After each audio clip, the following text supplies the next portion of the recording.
Feeling out of control leads us to make one of the biggest mistakes that makes or breaks relationships.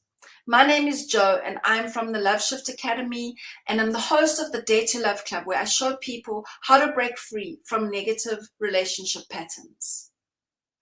When we feel out of control with the world around us, and we feel out of control of ourselves, and we're hurting and we're anxious, one of the ways that we try and control our world is to set about to change the other person.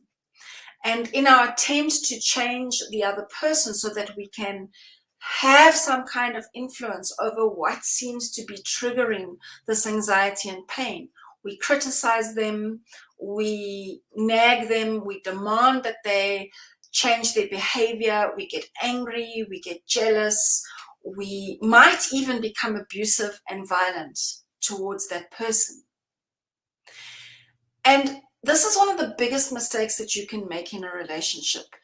And there's a few things to this. The one is that criticism and control, those two things together, have been shown to be one of the best ways to end a relationship.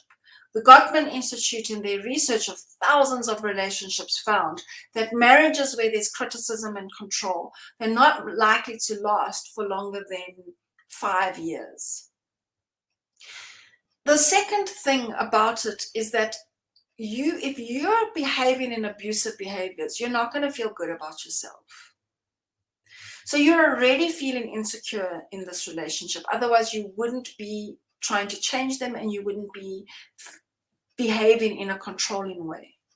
So you already feel insecure. And now if you're showing up in abusive ways, then you're not going to like yourself. And that's going to then accelerate this insecurity, amplify it, and contribute even more to the vicious cycle.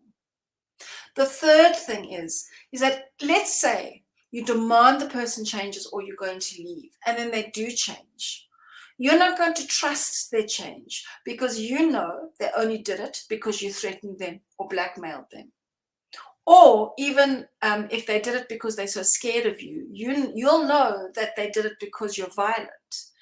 So you're going to still feel insecure and not trust the change they make. You will know that they haven't done it, that it hasn't come from a place of love. And so there is no winning by using control as a form to feel more in charge of yourself, your feelings, and to feel more in charge of your relationships. And people often don't realize what a mistake it is because they don't mean to be controlling. They don't set out to be controlling people. They're just desperately trying to not feel so much pain. And of course, there are situations in relationships where someone is treating you really badly.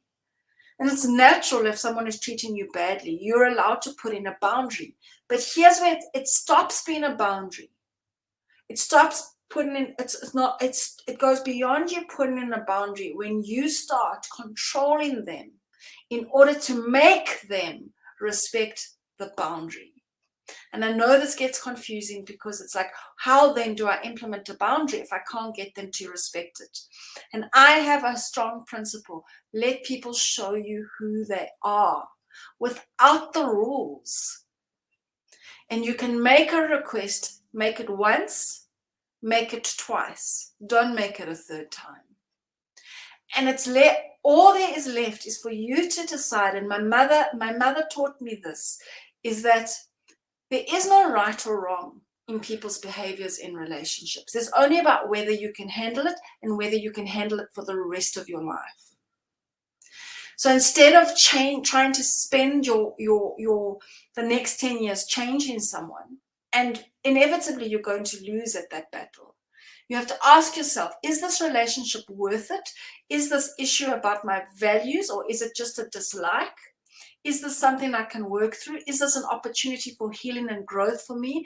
Where in fact, if I could get to the other side of this, I wouldn't be so bothered by this person's behavior. Or if it is something that's a strong value for you, then maybe the relationship isn't the right relationship for you.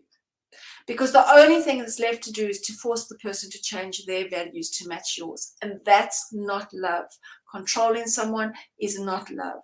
And this is a journey that we're all on, to learn the balance of healthy boundaries versus control versus no boundaries at all, so that we can have loving relationships and feel more secure about ourselves in this difficult world where we're constantly faced with situations that we do feel we have no control over.